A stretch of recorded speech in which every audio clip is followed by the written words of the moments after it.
कोणाला सहज न जमणार विषय म्हणजे शेती.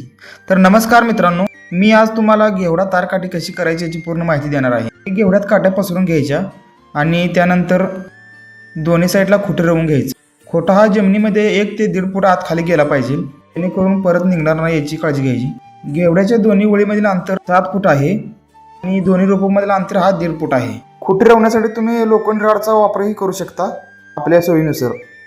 त्यानंतर केळूच्या काठीला 6 फुटावर तारचं मेंढं मारून पूर्ण आवळून घ्यायचं आहे. असा आवळा की तार बांधल्यानंतर खाली निसरून नाही आलं पाहिजे, कारण जसं याल वाढेल तसं घेवड्यावर लोड पडतो आणि तार खाली येण्याची शक्यता आहे. त्यामुळे तारण पूर्ण याळला मेंढं मारायचं, जेणेकरून निघलं नाही पाहिजे. आणि दोन्ही साईडला दोघंजण होऊन कैची घालून असे पूर्ण तार तंग करायची. ही असं वड काढल्यावर पूर्ण तार तंग होते, याची काळजी घ्यायची की तार तुटणार नाही याचीही काळजी घ्यायची, नाहीतर लय वड झाली तार तुटत्या. तर तुम्ही बघू शकता की तार किती तंग झालेली आहे. एकदम सोपी आयडिया आहे तार तंग करण्याची.